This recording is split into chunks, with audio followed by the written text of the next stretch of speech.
सलार के ट्रेलर में दिखा है ये दोनों कैरेक्टर्स केजीएफ यूनिवर्स के गरुड़ा और ये माताजी तो नहीं है। तो सलार चेस फायर पार्ट 1 का फाइनली कल ट्रेलर आ गया था 7:19 पे। पहले तेलुगु, फिर Malayalam, Kannada, Tamil and then last Hindi, almost 1 घंटे से भी ज़्यादा बाद। और अगर तुम व्यूज़ कंपेयर करोगे ना तो हिंदी ट्रेलर पे तेलुगु के मुकाबले ज़्यादा व्यूज़ है।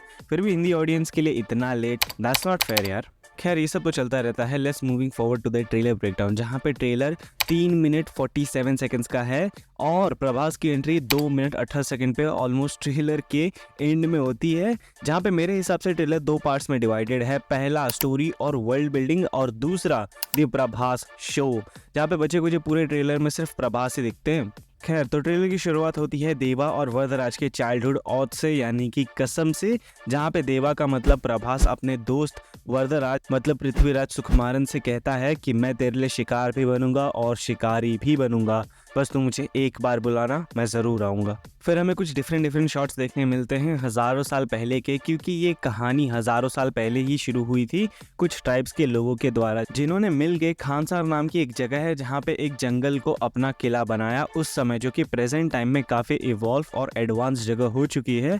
तो मैं आर्म्ड सोल्जर्स, इतना बड़ा गेट जिसके ऊपर हाईटेक गन्स, जो कि ऑनेस्टली मुझे फर्स्ट टाइम लगा था कि ये केजीएफ के नाराची का वो मेन एंट्रेंस गेट तो नहीं है जो कि इनिशियल डेज में ऐसा दिखता हो। पर नहीं, ऐसा तो है ही नहीं, क्योंकि प्रशांत नील ने तो ऑलरेडी कंफर्म कर दिया है। देखते हैं अभी क्या होता है। जहाँ पे मैंने एक डिटेल भी नोटिस की कि भाई जब बैकग्राउंड वॉइस ओवर कहता है कि उन्होंने खानसार के एक जंगल को किला बना दिया है, तो यहाँ पे सबसे पहले खानसार का नाम आता है। फिर जब मॉडर्न डेज और इवॉल्व टाइम के सीन आते हैं तो यहाँ पे फीड में लिखा हुआ आता है कि सिटी ऑफ, जिससे ये पूरा होके बनता है सिटी ऑफ खानसार, जिससे ये बताने की कोशिश की गई है कि ये जगह सबसे पहले एक किला थी, उससे भी पहले एक जंगल थी, लेकिन अब ये एक खानसार का कैपिटल बन चुका है, यानी कि इंडिया के जैसे कैपिटल है ना दिल्ली, वैसे ही, which is a great editing. फिर उसके बाद हमें एक थ्रोन रूम दिखाया जाता है जहाँ पे 3 स्टैचूज लगे हुए हैं और ये बेसिकली उन्हीं 3 ट्राइब्स के स्टैचूज हैं जिन्होंने इस पूरी जगह को इनिशियली स्टैब्लिश किया था। जहाँ पे ये जो बीच वाला है वो है बफेलो ट्राइब, फिर उसके बाद राइट साइड वाला है ईगल ट्राइब, फिर उसके बाद लेफ्ट साइड वाला है फॉक्स ट्राइब। लेकिन अगर तुम नीचे ध्यान दोगे तो तुम्हें सिर्फ एक ही चेयर दिखेगी, जिसका शायद से ये मतलब हो सकता है कि ये मेन रूलर होगा और उसके अंडर में ईगल और फॉक्स ट्राइब होंगे। फिर नेक्स्ट फ्रेम्स में हमें 3 डिफरेंट कैरेक्टर्स दिखाई देते हैं जो इस राजगद्दी के पीछे पड़े हैं, जहाँ पे सबसे पहले अपने सांड जैसे गरुड़ा भाई साहब, फिर उसके बाद ईगल जैसी चतुर ये मोहतरमा, फिर उसके बाद भेड़िए जैसा शातिर ये कैरेक्टर, जिनकी पर्सनैलिटी इन्हीं तीनों ट्राइब से मिलती जुलती भी है।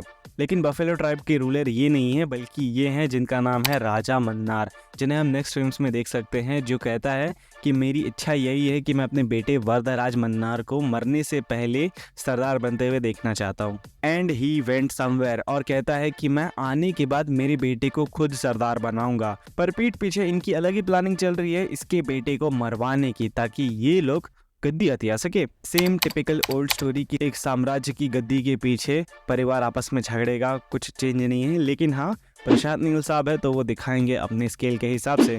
जिस दौरान मैंने एक चीज़ नोटिस भी की कि प्रशांत नील के ट्रेलर्स में हमेशा हर एक इंडिविजुअल कैरेक्टर पे काफ़ी ज़्यादा फोकस रहता है। इससे एक इंपॉर्टेंस फील होती है उस कैरेक्टर की, भाई मूवी में ये बंदा भी कितना ज़्यादा इंपॉर्टेंट है। अब मैं ये तुम्हें क्यों बता रहा हूँ, तो भाई जान लो ना, थोड़ा इंपॉर्टेंट और डिटेल लगा तो बता दिया, ताने मत मारना बस कमेंट्स में। खैर ब्रेकडाउन पे आते हैं तो वरदराज मन्नार के ही ट्राइब का ये बंदा, जिसका नाम करंटली मैं भी नहीं जानता, जो कि शायद से वरदराज के चाचा वगैरह हो सकते हैं। सेम सिनेरियो जैसा हम लोग ने केजीएफ में भी देखा था, जहाँ पे परिवार के बीच में साम्राज्य को लेके झगड़ा होता रहेगा और कोई बाहर का आके गद्दी पे बैठ जाएगा। खैर ये सीक्वेंस बहुत ही ज़्यादा इंपॉर्टेंट होने वाला है मूवी में, क्योंकि ये जो पोस्टर हम लोग ने पहले देखा था जिसमें प्रभास का ऐसा हाल हुआ था, यानी कि खून से भरा चेहरा, कि भाई अभी बंदे ने हज़ारों का मैसेकर किया है जगह पे, तो ये वाला सीन इसी सिचुएशन पे आएगा, जो कि शायद से मूवी का एक बड़ा टर्निंग पॉइंट होगा, जब बाकी सभी लोग मिलके वरदराज मन्नार को कुत्तों की तरह मार रहे होंगे और उस टाइम पे प्रभास भाई साहब आएंगे और उन्हें बचा लेंगे।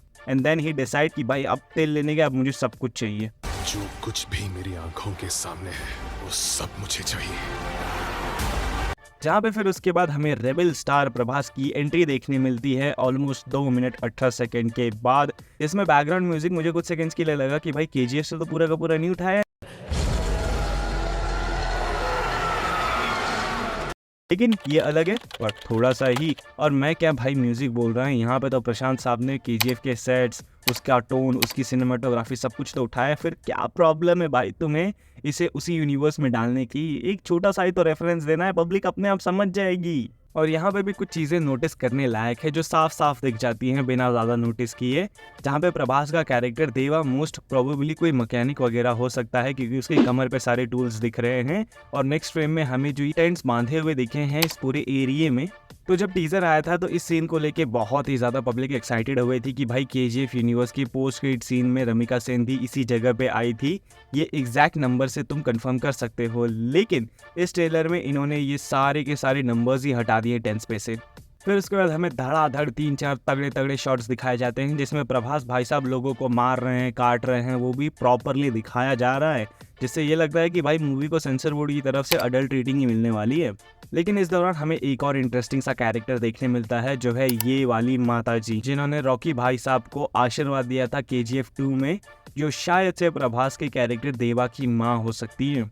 अब देखो ये दोनों कैरेक्टर्स के साथ ना प्रशांत नील चाहे तो इजीली केजीएफ यूनिवर्स को जोड़ सकते हैं। इवन मूवी का टोन भी सेम है, टॉपिक भी माइनिंग से ही रिलेटेड है, तो भाई क्यों ना करना।